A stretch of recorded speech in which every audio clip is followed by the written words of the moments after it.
Greetings, peace from the universe and all the universes on the planet so-called Earth and all the planets around the Earth.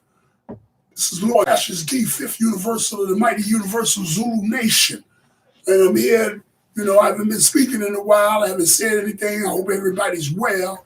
All my Akis and Malikas, kings and queens. Before I get into what I'm about to get into, I just want to share a great book with you to pick up. We always into the fifth element, which is knowledge, culture, and overstanding. So that's what we're doing now. So this book we're going to talk about got a lot to do with signs and symbols and where we get the signs and symbols from that we put on our bodies, tattoos and different stuff like that. And you need to pick up this book, check out some of the symbols before you start using them, see what they mean, see where the history of them came from. All right? Okay, so let's get into this. We're going to talk about the culture a little bit today because I hear a lot of people use the word hip hop, and it's not really hip hop. It's really rap. Rap is recording artists pretending. It's an industry terminology. It's an industry standard. It's an industry culture, made culture. Hip hop never had all of this in it. When back in the day when hip hop was created, we didn't create this to create violence and dismay and hardships with people. We created this as an escape, as a culture, as a safe zone. One love, one beat, one music, one dance. You know what I'm saying? Ideals and expressions from everybody. But now we don't have that anymore. What we have now is a rap-driven culture. I really speak to all those that keep the culture alive. Keep going. Build some communities, do some things. I know there's some positive message. A lot of people don't want to hear this, but in the Universal Zulu Nation, we kick the positive over the negative. Always remember that. The music game has shifted. Even lyrical styles, how they create styles now. It's this is 16, if it's any of that anymore, I think it's even shrunk even shorter. Bars of lyrics.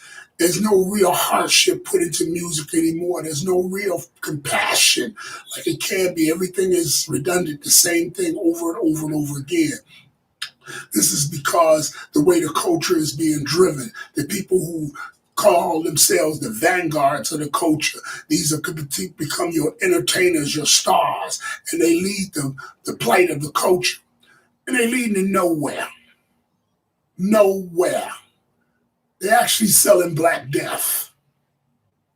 When did the right now, the movement, become the promoters of Black Death?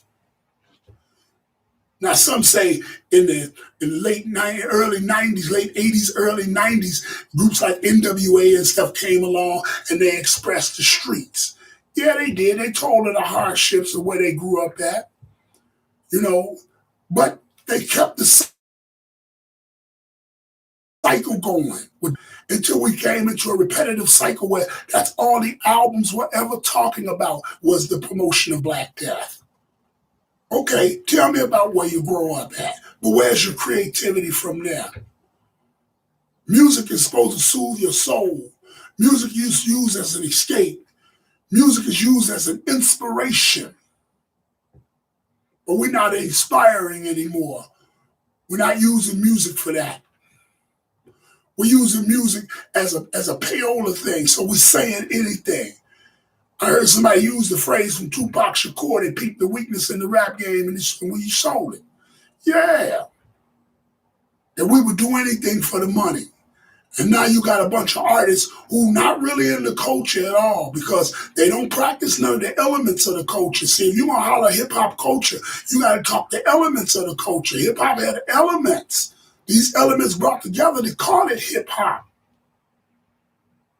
The day Starsky the Love Bug said hip-hop. You don't stop. All the elements were in the house.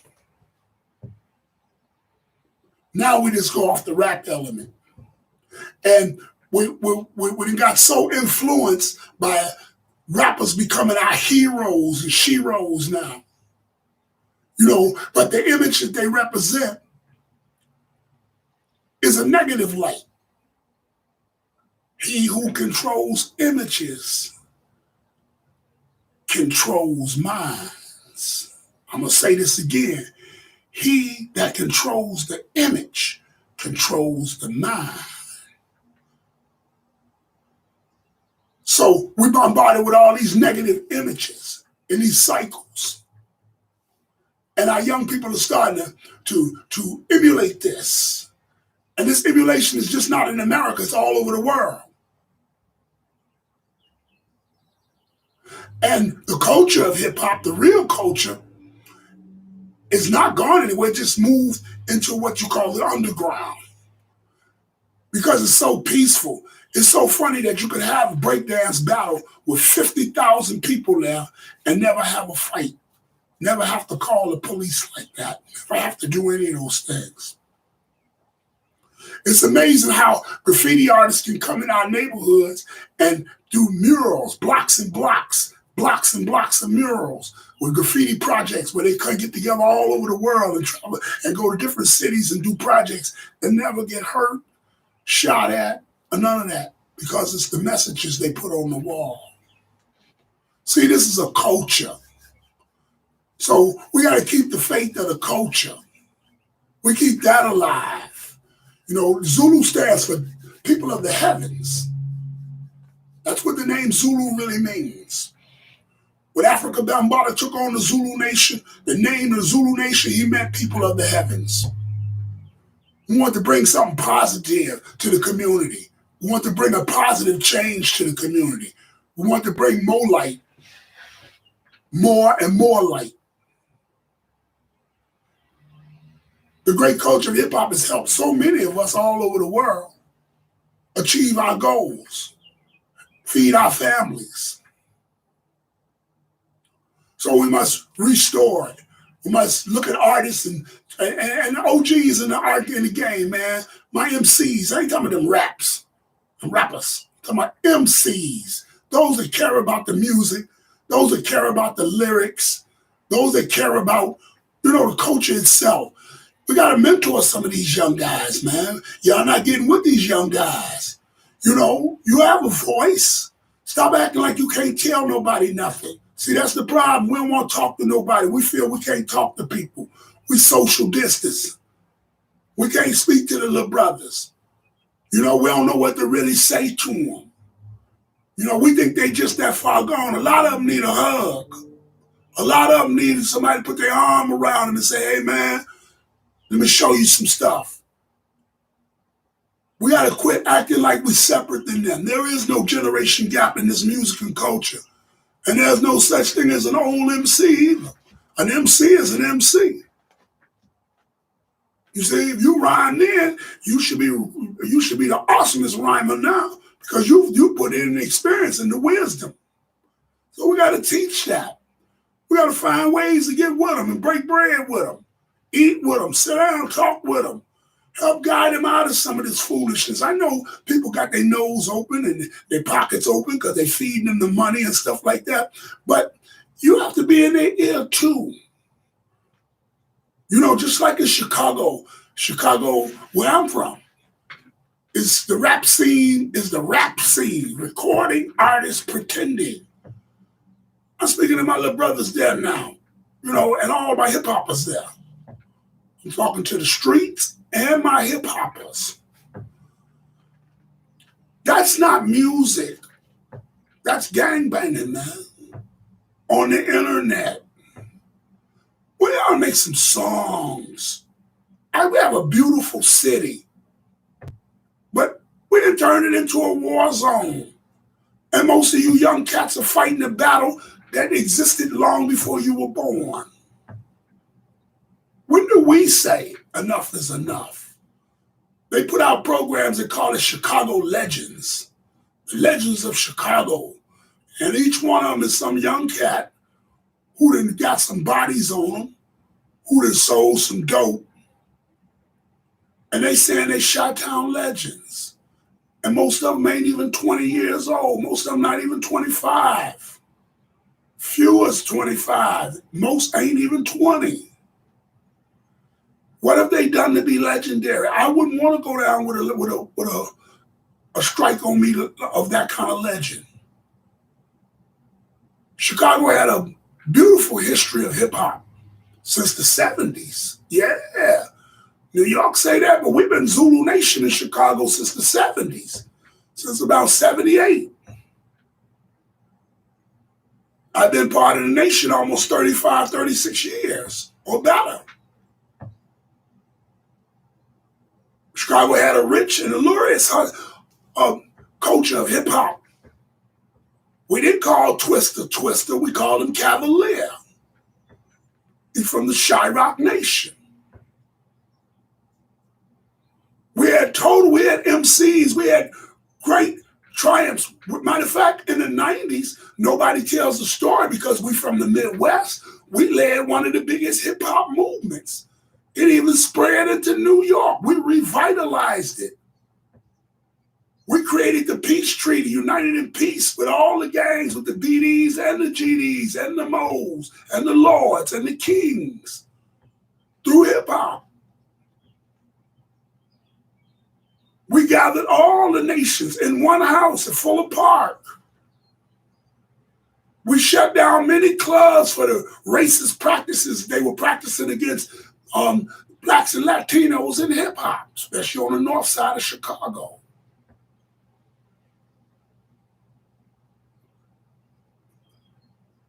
This culture was created to free your mind, bring your creativity to the forefront. Not what it's doing now. It's sad what it's doing now. A lot of people got rich off Black Death. A lot of y'all got rich off of Black Death. Get something back now. Where's the scholarships for hip hop? Shouldn't we have a Cool Herc scholarship for technology where we can put this together and send some young people to college and learn technology so we can evolutionize the game? Shouldn't we have a Grandmaster Flash something, a Africa Bambaataa something, a Pebbly Pooh something, a DJ Starsky something, a Tupac Shakur Foundation something? Where are these things that hip-hop is supposed to create?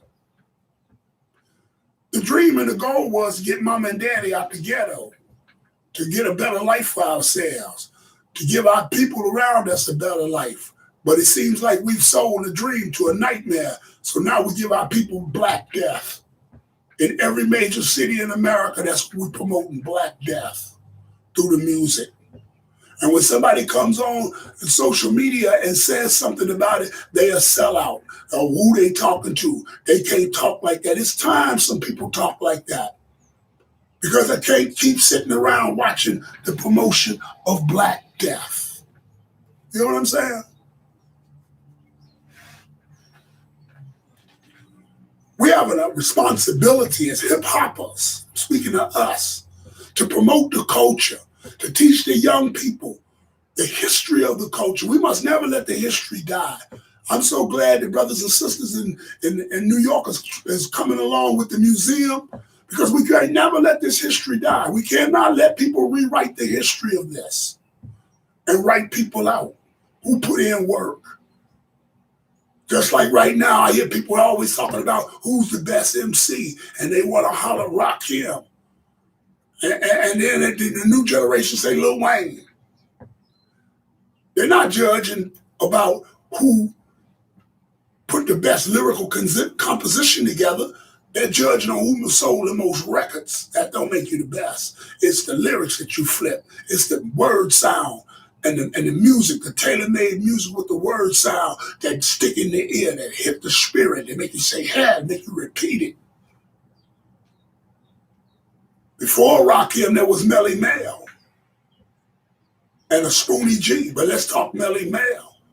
Everybody want to say the GOAT because he was the first to do all of it, the message. I ain't talking about the music, the record, the message. I'm talking about the message in the music. He had more records than the message. My brother, a little bit of peace and shouts out to you, Melly Mel Grandmaster. He's a little bit older than me, but I grew up on listening to that. And it was more than just the message. The message was what you heard commercially. But he had other tunes. And he was lyrical, a lyrical beast. A beast. Melly Mel, a beast. But we don't even put him in the equation. And he was way before Rakim. He inspired Rakim to do it. Come on, man, let's talk for real. Nobody talks about Chuck D. See, when it came to doing something conscious and revolutionary, nobody said Chuck D.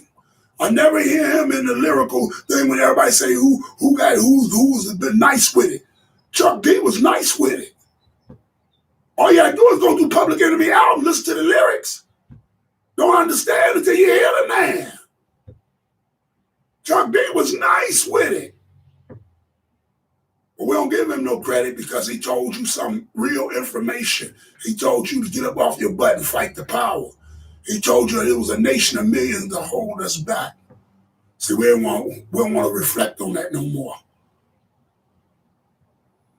That's why we don't care if Black Lives Matter. We don't care about that. We don't care if Black Lives Matter because we're selling Black Death. Y'all made a lot of money off of Black Death. You're able to go on TV and smoke weed. You're able to prance around with stacks of money and diamonds in your mouth and big cars and European dreams. But as a whole in hip-hop, you give nothing back. Hip-hop has $80 trillion business. And yet we have not one scholarship for young people. Yet we have not one program for anybody. This is terrible. We have neglected our responsibilities as hip-hoppers. Where's the father of hip-hop? Where is he? He claims to be the father of hip-hop. I'm talking to Kool Herc. He claims to be the father of hip-hop. Where is he? Because the children are out of line. The children have nothing to do. An idle mind is the devil's workshop. My grandmother taught me that. And she wasn't no lie. When you ain't got nothing to do, you get into anything. That's young people. That's what you see. No opportunities. We can't fault them. We got to train them. We got to show them.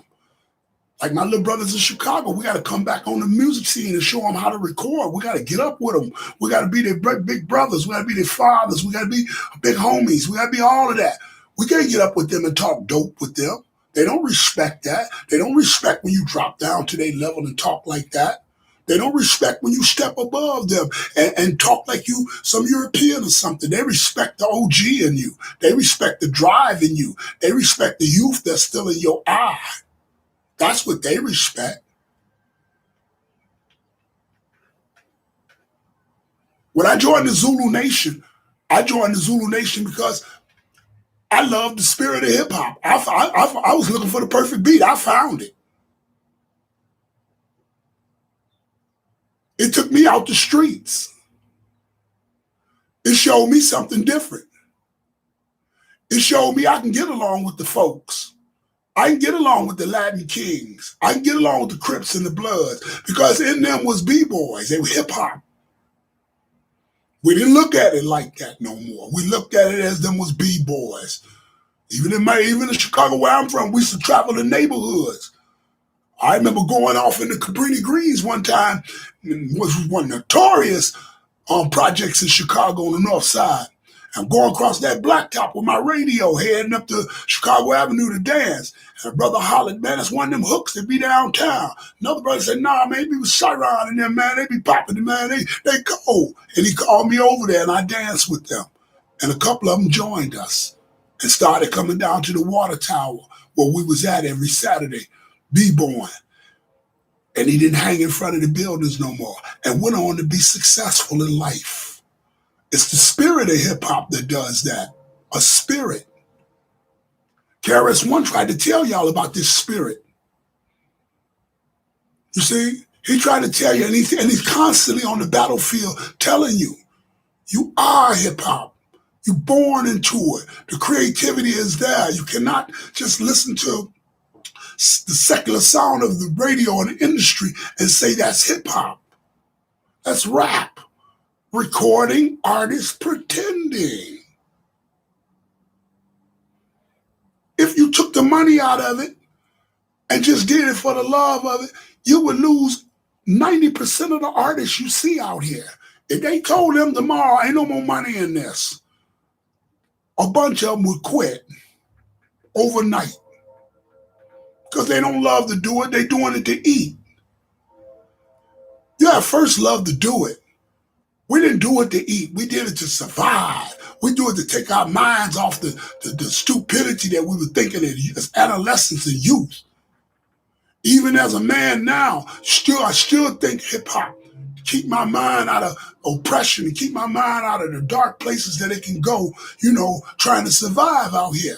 Hip hop has the word peace, unity, and love. That's its motto. And that's what we have to practice. That's what keeps the sanity of you now. And it's so strange that all children of the world, it's my black people, all the children of the world have picked this culture up and they practice it all over the world. And they use it as a vehicle to build communities. I've been there, I've seen it. I've seen it in Japan. I've seen it in Colombia. I've seen it in Brazil. I see it everywhere. I see it in Germany. I see it in Czechoslovakia. I see it everywhere. That's the real spirit of hip hop. It's still alive and well. I just wish some of my veterans rappers and MCs would reach back and pull up that spirit of hip hop and teach. Go to the studio with some of these cats. This summer we have projects. I'm visiting people. I'm dropping down on them. I'm going to see Old Block. I'm going to see everybody. And I come in peace and love. Y'all know who I am. I'm not no myth to Chicago. If you want to say a Chicago legend, I'm one of them. I put it on the map when it comes to hip hop. And I ain't forgot about it. I'm the father of it. I haven't forgot about my children at all. And I make it in my business even now to train new artists, to bring about new type of music, to uplift our city. We have no pride anymore. We have no racial pride. We have no racial dignity. Our music made us proud. Our music told tales in the 70s and the 80s that made us proud, that made us hold our heads up. We've lost that pride. We act like we don't care. We cannot get sucked into the world of negativity, even though we're in a negative situation. All my people that keep it positive, they keep it 100. I heard a lot of people use that phrase, keeping it 100. But they not really 100. You can't. Somebody come try to tell you something, you say that they ain't got no right to say that. They got every right to say that, man. You see the killing going on. You see it happening in the streets. You see it right next to you. Probably some of y'all know the shooters. They be sitting next to you. They your sons and your cousins and things. And you never say, hey, man, you out of line with that shit. We never say that. We glorify it. We glorify the drug dealer. We glorify the drug dealer. He done sold all this dope in the neighborhood and destroyed the neighborhood, destroyed the black family, destroyed the Latino family, destroyed some of the white families, destroyed them young people. Especially in my community, they made vacant lots everywhere. How do you glorify that? That's crimes against humanity. That's crimes against the people. You are not for the people. But yet we make these our heroes. This is only to the mind who really feel the spirit and know the spirit of change and know the spirit of creation. Represent. Represent for the people. Represent your community. Get with some young folk. Go out there and get with some of the little artists out here, man. Talk to them. You ain't got to go there and try to preach to them. You ain't got to go there and try to boss them either. Go and talk with them. Sit down, invite them to something.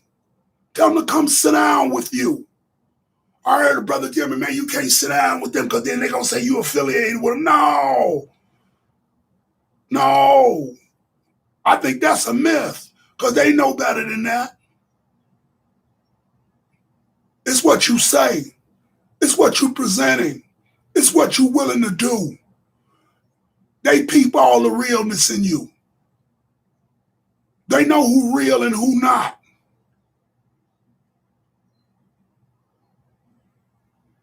We got to keep this 100 in this era. Otherwise, we're going to lose this battle. And hip-hop was a spirit that came to us. When no other musical genre spoke to us, hip-hop spoke to us for change. And they hijacked it and turned it against us. The late, great Fela Kuti said music is a weapon. And the show being used against us right now today. And y'all that do know better can do better. You eating off of black death. Time to get to black life now. That's why Black Lives Matter don't mean nothing. Don't mean nothing to black people at all, because black lives don't mean nothing to us. You see these people on this social media, these little boys, man, these young men, man, these my sons, these my grandbabies, these my little nephews, these my little homies. I got a group of little homies out here with me. I try to teach them some real stuff. I'm an OG too. I try to teach them something real. I keep it street and I keep it real. I show them ways that they don't have to sell no dope and they can live fly. They can do some of the stuff that I do. I share my knowledge. I might have to go and rescue a few of them from the jail houses and stuff like that until they get it right. It's like the book. From the ends to the gods. Like the book. From the Negro to the God. I don't want to say the other word. They mess with you about that. Y'all know what I'm talking about. Let's keep it 100. Let's keep it 100. Solid.